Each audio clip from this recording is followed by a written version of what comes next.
नमस्कार, स्वागत है आपका फिर एक बार प्रातः दर्पण न्यूज में। मैं हूं रमाकांत और जैसे कि आपके सामने हम अपडेट्स ला रहे हैं, प्रत्याशियों को बैठा रहे हैं। आज हम बात करेंगे प्रत्याशी होने कैसे चाहिए। जी हाँ, राजनीति की बात करें तो राजनीति में शुचिता खत्म सी होती जा रही है, माहौल बदल रहा है। अब राजनीति वो पहले वाली राजनीति नहीं है।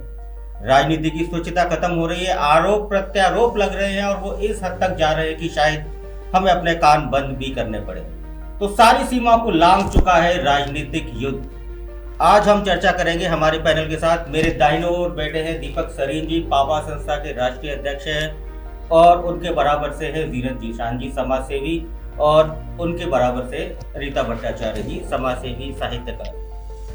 सबसे पहले एक ओपनिंग स्टेटमेंट लेना चाहूंगा आप तीनों से। हमारा प्रत्याशी होना कैसा चाहिए, कैसा होना चाहिए एक आइडल प्रत्याशी, क्या क्या गुण होने चाहिए, उसमें क्या खूबियां?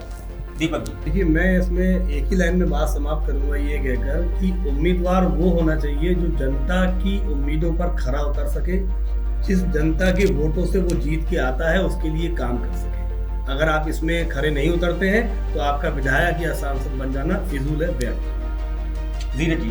देखिए, मैं कहती हूँ कि जो भी बने उसकी कथनी और करनी में अंतर नहीं होना चाहिए। वो जो भी बातें करे जनता से उसको पूरे करने चाहिए और एक ज़मीन से जुड़ा हुआ इंसान होना चाहिए, क्योंकि अगर वो जाकर ये देखेगा कि लोगों की क्या समस्याएं हैं तो उन समस्याओं का समाधान कर पाएगा। जो भी समस्याएं हैं जनता की उसके समाधान पर उसको फोकस करना चाहिए, ताकि जो भी समस्याएं हैं उसका समाधान हो सके। रीता जी पे आता हूँ। रीता जी, आप बताइए क्या लगता है आपको उम्मीदवार कैसा होना चाहिए? देखिए, क्षेत्रीय जनता ने जो अपने चुना है या वो चुनने के लिए जो उम्मीदवार कोशिश करते हैं कि अच्छा मिले हमें, तो वो उम्मीद को पूरा करे। और साथ में अगर सपोज करिए कि वो 10 बातें करता है तो 10 बातों में कम से कम 8 तो पूरा कर दे, जिससे क्षेत्रीय जनता का भी विकास हो। अगर उनका विकास होता है तो ऑटोमेटिक हमारे जो विधायक होते हैं उनका भी विकास होता है, इन फ्यूचर उनको बेनिफिट भी मिलता है। तो कोशिश जो जनता कहे उस पर अपने वादों को पूरा करने की कोशिश करें। जमीन से जुड़ा हुआ होना चाहिए, ईमानदारी हो, बहुत अच्छी बात है, और किसी धर्म के ऊपर ना वो करें, बातों को ना। जी बिल्कुल, निकल के आ रही। उम्मीदवार यानी वो व्यक्ति जिससे सब उम्मीद लगाए बैठते हैं कि हमारा काम करेगा, हमारी सुनवाई करेगा, लेकिन अभी तक जो देखा जा रहा होता है इसका बिल्कुल उलट। 5 साल बाद प्रत्याशी दोबारा दिखाई दिए हैं। 5 साल तक नदारद हो जाते हैं, अपनी कर्म भूमि में जाते ही नहीं, और जाते हैं तो मेहमान के रूप में। चर्चा को आगे बढ़ाइए दीपक जी। राजनीति तब और अब। आपने बड़ा अच्छा विषय दिया है, राजनीति तब और अब।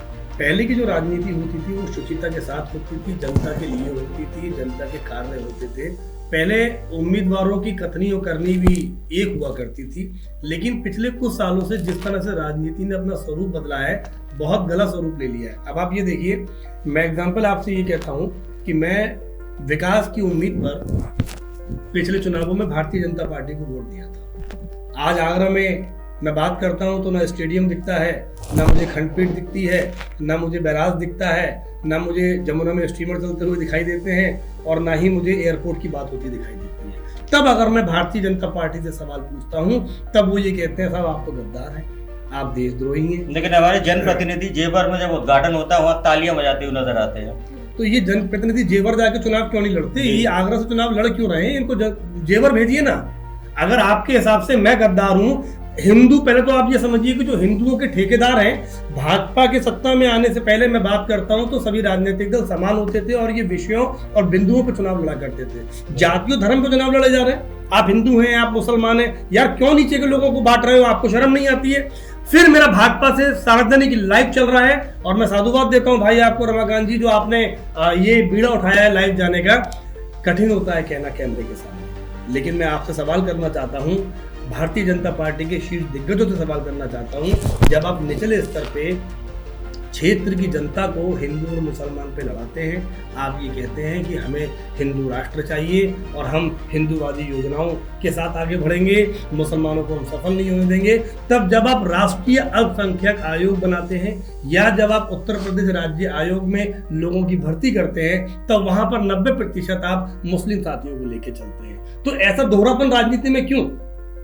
तो हिंदू धर्म की व्याख्या करने वालों को पहले हिंदू धर्म को समझना होगा, उन्हें प्रभु श्री राम को समझना होगा, उनके आचरण को समझना होगा। जब आप ये समझेंगे तब आप जान पाएंगे धर्म क्या होता है। जीना जी, इसी पे आपका भी स्टेटमेंट चाहूंगा, ऐसा क्यों हो रहा है लगातार? लग रहा है, मैं बात करता हूं 2014 से अब की राजनीति, 2014 से अब तक की राजनीति में क्या बदलाव आया? क्योंकि बहुत ज्यादा जोर शोर से प्रचार हो रहा है, खोल के बोल रहा हूँ, बहुत ज्यादा सत्ता दल द्वारा खोल के प्रचार हो रहा है कि 2014 के बाद से ही विकास हुआ है। क्या वो आपको विकास दिखा है? और राजनीति तब से अब तक क्या बदलाव आया 2014 से? 2014 के बाद से लोगों की मानसिकता में बहुत ज़्यादा फर्क आया है। मैं तो जैसे कि एक ज़मीनी इस तरह से जुड़ी हुई हूँ और मैं लोगों से बात करती हूँ, या जैसे भी हम लोग बस्तियों में जाते हैं तो वहाँ की जो जनता है उसका आप तब के उनके व्यूज़ देखिए और आज के व्यूज़ देखिए, वो कहीं ना कहीं उनकी मेंटलिटी में इतना फर्क आ चुका है कि वो पॉलिटिक्स को एक खराब नज़रिए से देख रहे हैं। तो मुझे मानना है कि जैसे मैं एक पॉलिटिशियन नहीं हूँ, तो मैं तो सिर्फ जो रूरल के लोग हैं या बस्ती के लोग हैं या जितने भी हमारे शहर के लोग हैं, वो उन सबकी बात को आपकी दर्पण न्यूज़ के माध्यम से सिर्फ कहना चाहूँगी कि मानसिकता में जो ये बदलाव आया है वो बदलाव नहीं आना चाहिए, क्योंकि हम सब लोग इंसान हैं, तो हमें इंसानियत के नाते सब इंसानों पे एक तरह से रहना चाहिए। रीता जी, आपके पास आ रहा हूँ। हिंदू और मुस्लिम पार्टियां तो करती हैं, क्या हम लोगों की गलती नहीं है, जनता की गलती नहीं है कि हम समझ नहीं पा रहे हैं?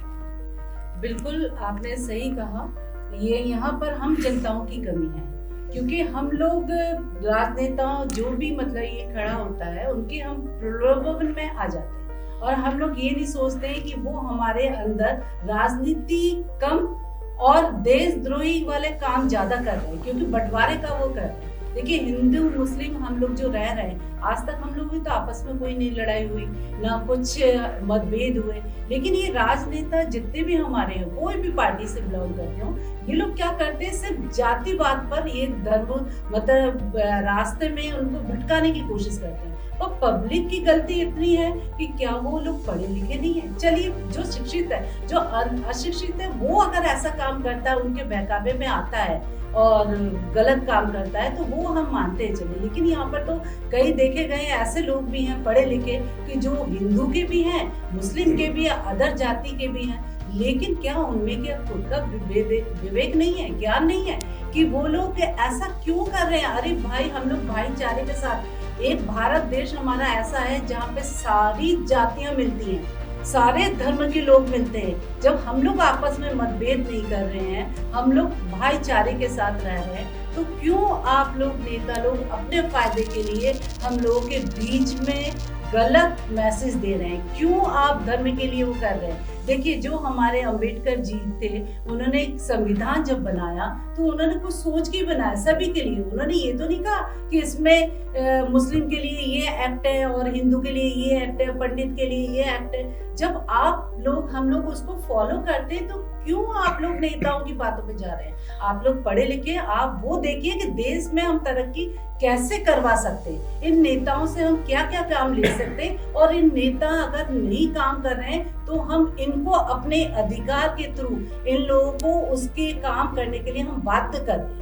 क्योंकि देखिए, हमारे पास मौलिक अधिकार है। अब तो हमारा देश ऐसा हो गया कि पहले तो मौलिक अधिकार में आप कुछ भी बोल दीजिए, आपको देशद्रोही का नाम नहीं दिया जाता था, और अब क्या हो गया कि अब तो हर इंसान, चाहे किसी भी धर्म का हो, किसी भी जाति का हो, बोलने से डरता है, सच बोलने से डरता है, क्योंकि उसे मालूम है जिसकी सरकार है वही हमें उठा के ले जाएगी या कोई गलत केस में फंसा देगी। आज देखिए, हमारा देश जो भारत के जो एक सोने की चिड़िया कहा जाता था, आज सोने की चिड़िया तो छोड़िए, सोने की शांति से भी नहीं मिल रहा।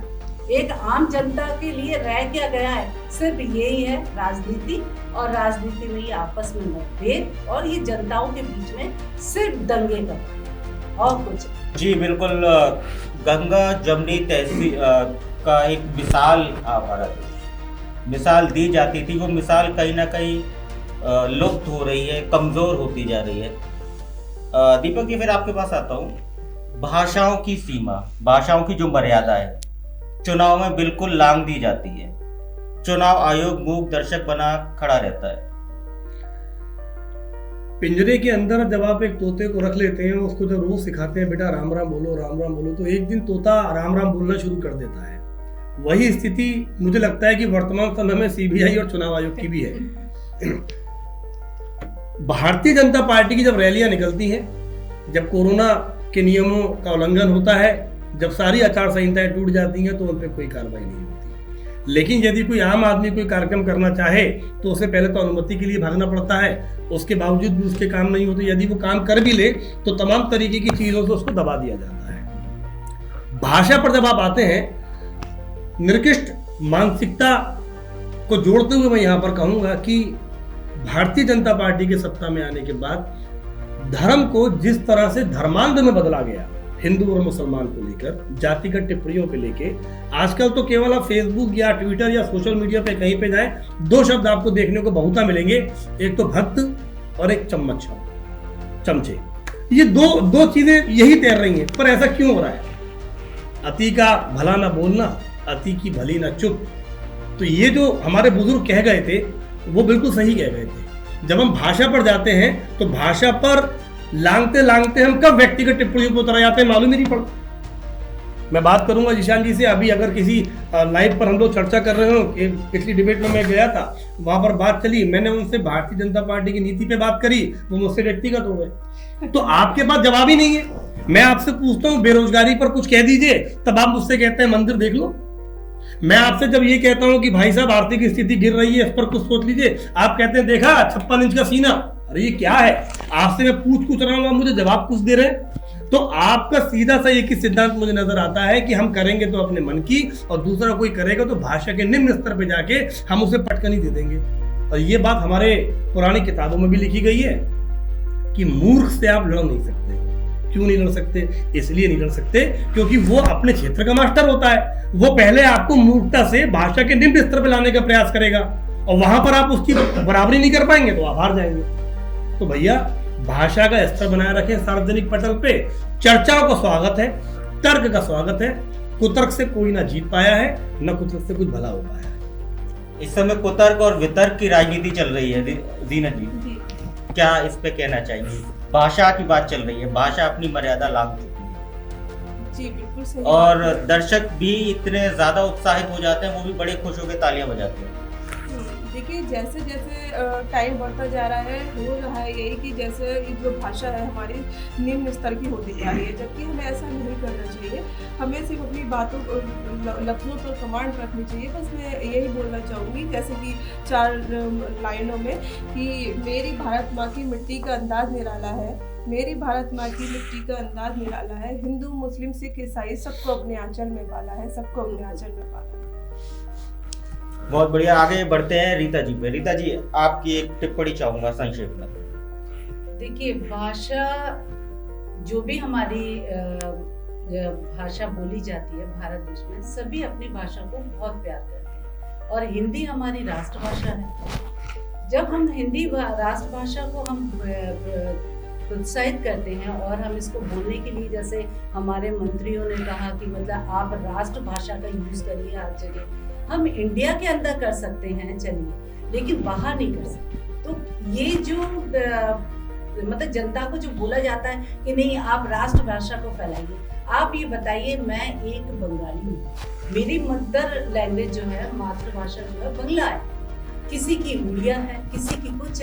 जब हम भारत में रह रहे हैं तो मैं अपनी भाषा को क्यों नहीं आगे बढ़ाऊंगी? मैं क्यों राष्ट्रभाषा हिंदी का क्या मेरा बाहर, इंडिया के बाहर हो रहा है प्रचार? नहीं हो रहा है। वहाँ पर लोग सीख रहे हैं, ठीक है, मातृभाषा ये बहुत अच्छी है, सभी की भाषा अच्छी होती है, लेकिन उसमें जो कुछ शब्द हिंदी में जो आप लोग मतलब बात करते हो, उसमें कम से कम तहजीब से तो वो बात करिए। यहाँ पर क्या होता है, नेता लोग भी अगर कोई बात करते हैं सामने तो बहन जी बहुत बोल दिया, हाथ जोड़ के सब कुछ, लेकिन जैसे ही वो बहन जी कभी अपने वर्ग के लिए या किसी समाधान के लिए जाती है, तब वो बहन जी नहीं, वो औरत जो आई थी ना, वो उसको इस तरह से बात की जाती है। तो ये क्या संकेत दिया जाता है? ये क्या भाषा? अगर देखिए, अगर हम लोग हिंदी को राष्ट्रभाषा बोलते हैं तो कम से कम इसका अपमान ना करिए, फिर इसको मान दीजिए, सभी को मान दे, और सभी मतलब इसको सम्मान के साथ, चाहे वो औरत हो या बच्चा हो, बुजुर्ग हो, उसके साथ वो शब्द ना यूज करे क्योंकि मैंने ये देखा है, मैं खुद ये मैंने देखा है कि लोग बोल तो जाते हैं कि नहीं हिंदी हमारी राष्ट्रभाषा है, बहुत अच्छी भाषा है, लेकिन उसका बैक में क्या यूज कर रहे हो वो तो देखिए। चलिए चर्चा पे वापस आते हैं। अब बात अभी तक उम्मीदवारों की हो रही थी, अब बात आती है पार्टी की। चुनावों से एन पहले कुछ कैंडिडेट दूसरी पार्टी में आते हैं, जिन्हें हम दल बदलू कहते हैं, या टेक्निकल भाषा बोले तो पैराशूट कैंडिडेट। ऐसे कैंडिडेट आते हैं, उन पार्टियों से टिकट नहीं मिलता है, तर्क दिया जाता है हमारी विचारधारा हमारी मेल नहीं खा रही, हमें दूसरे की विचारधारा ज्यादा अच्छी लगती है, अवसरवादिता हावी हो जाती है एकदम से हो। तो ये जो पैराशूट कैंडिडेट हैं, इनके बारे में हम वो लेते हैं कि पार्टी उन्हें ही क्यों वो मान्य करती है दूसरी पार्टी। ऐसे लोगों के विरुद्ध क्या कोई एक्शन होना चाहिए या एक मास्टर प्लान होना चाहिए जो कम से कम, बिल्कुल जिम्मेदारी लेते हुए कहूँगा, पार्टियों में टिकटों की कालाबाजारी होती है, इस कालाबाजारी पर रोक लगेगी। देखिए, पहले तो हमें ये समझना होगा कि सामने वाले ने, जैसे किसी व्यक्ति की निष्ठा किसी एक दल में है, वो उस दल में पिछले 20 साल से बना हुआ है, ऐसा अचानक क्या हुआ कि उसकी निष्ठा खत्म हो गई? तो वो भी चुनाव से पहले, वो भी चुनाव से ठीक है पहले। इसकी वजह समझने की चेष्टा यूं है, जनता को भी ये समझना पड़ेगा कि जो व्यक्ति 20 साल से एक दल के अंदर जुड़ा हुआ है, वो टिकट मांग रहा है, उसको टिकट नहीं मिली, टिकट नहीं मिलते ही उसकी परिभाषाएं बदल जाती हैं, उसकी नीतियां बदल जाती हैं, वो कहता है पार्टी के संग मेरे विचार मेल नहीं खा रहे। ऐसा कुछ भी नहीं है। मुद्दा सिर्फ इतना सा है, वो चुनाव लड़ना चाहता था, उसको टिकट नहीं मिली तो उसने दूसरी जगह हाथ पर मारे, जहां से उसकी टिकट पक्की हो गई। उसने अपनी ही पार्टी पर 20 साल जिसके संग वो रहा, उन्हीं पे लांछन लगाने शुरू कर दिए। सुप्रीम कोर्ट को जैसे कई बार वो सुमोटो ले लेता है अपने आप कई चीजों में, दल बदल कानून एक ऐसा बनना चाहिए जिसके अंदर तुरंत के समय में अगर कोई ज्वाइन करके आता है तो उसको कम से कम टिकट ना दी जाए। ये जनता के संग बहुत बड़ा धोखा है। मैं अपनी बात करूं, मैं तो भारतीय जनता पार्टी को मैंने पिछले चुनावों में वोट दिया था। इस बार मैं किसे वोट दूं? जिस प्रत्याशी को मैं देखता हूं वो मुझे उसका सगा ही नजर नहीं आता है। भाजपा वाले बसपा में चले गए, बसपा वाले कांग्रेस में आ गए, कांग्रेस वाले सपा का दामन थाम चुके हैं। तो अब ये बताइए ये हो क्या रहा है? जनता ही सफर कर रही है, जनता ही सफर कर रही है। और मैं अगर राजनीति में दल बदलू प्रत्याशियों को एक अलग उपमा विशेष अलंकार दूं कि हम लोग जब जाते थे, हमारे आगरा के अंदर भी अगर आप लोग जाएंगे तो एक बड़ा पुराना बाजार पड़ता है पन्नी गली। पन्नी गली के पास ही है कश्मीरी बाजार। मैं इसी पर बात समाप्त कर दूंगा, समझने वाले यहाँ पर बात समझ जाएंगे। तो कम से कम उस चरित्र पर मत आइए कि आप लोग पैसा देख के अपना ग्राहक बदल लेते हैं। उस स्थिति में मत आइए, जनता को उतना मत सताइए, उस लेवल पर मत लाइए। हमारी निष्ठाएं किसके साथ जुड़े मुझे बताइए ना।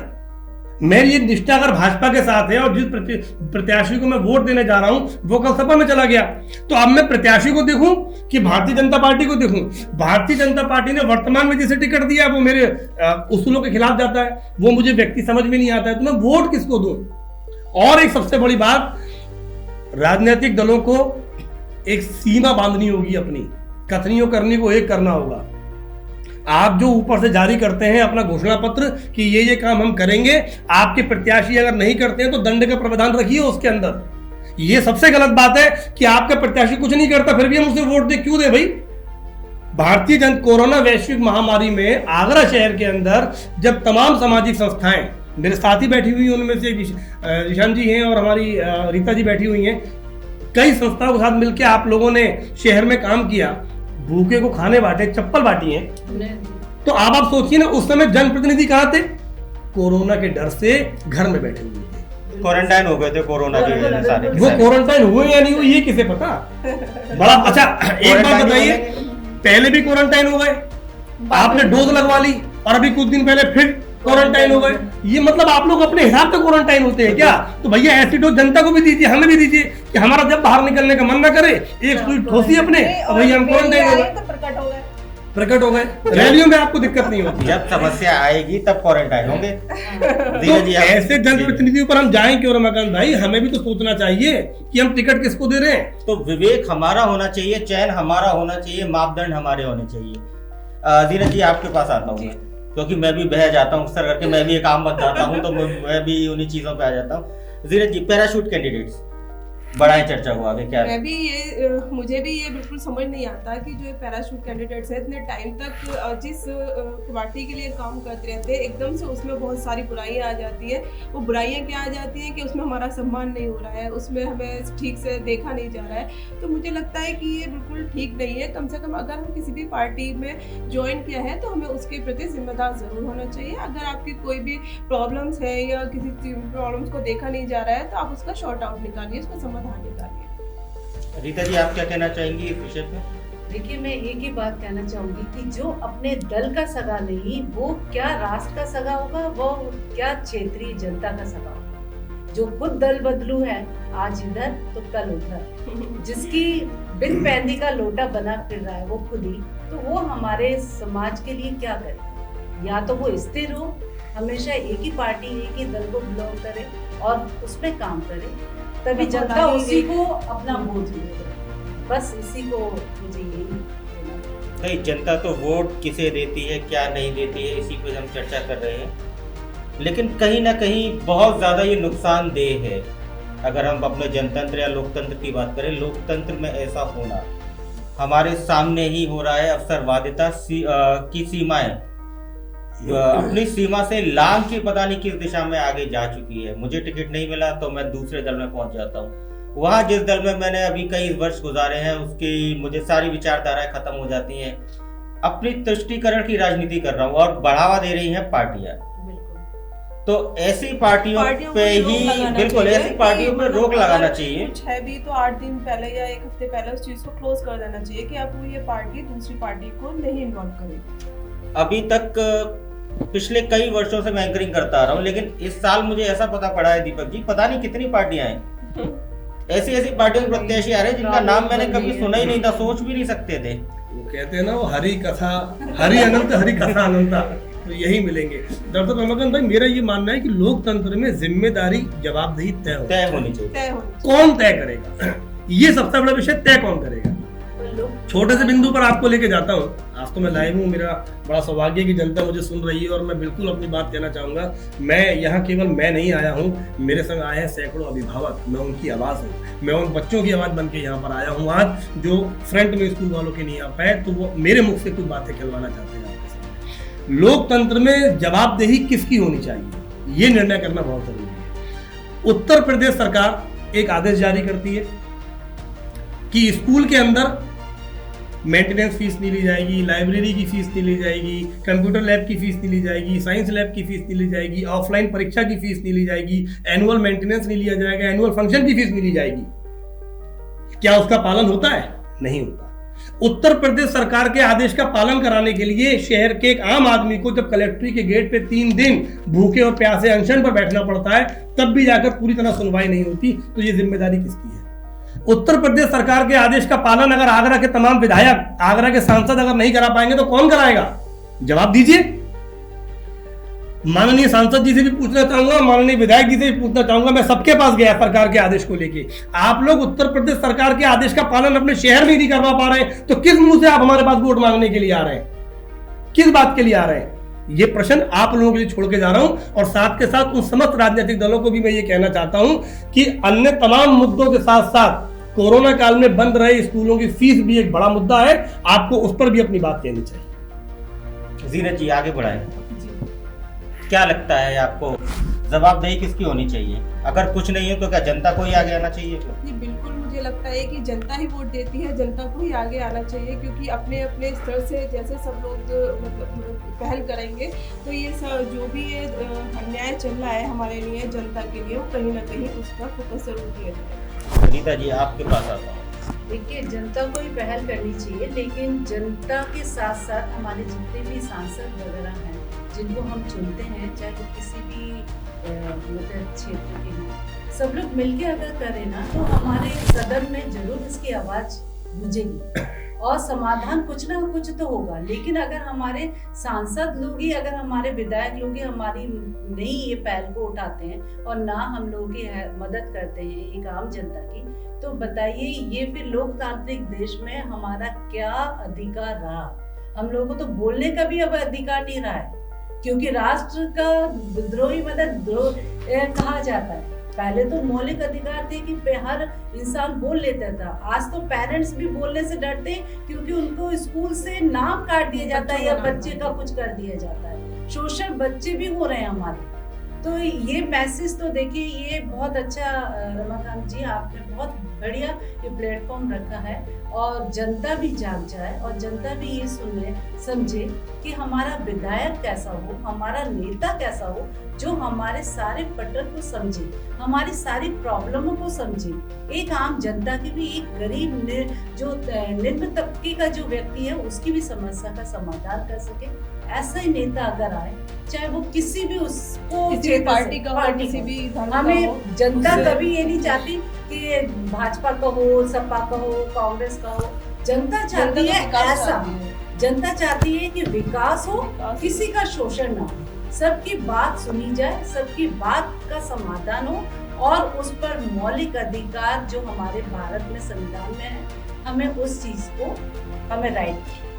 बिल्कुल, सारे काम यहाँ जनता को ही करने होंगे। जनता को उम्मीदवारों की प्राथमिकता तय करनी होगी, किसे वोट देना है, क्या आपको जाति को वोट देना है या आपको धर्म को वोट देना है या आपको गुण या कार्य पे या विकास की बात करनी है। समय हो चुका है बहस को खत्म करने का, तो इजाजत चाहूंगा।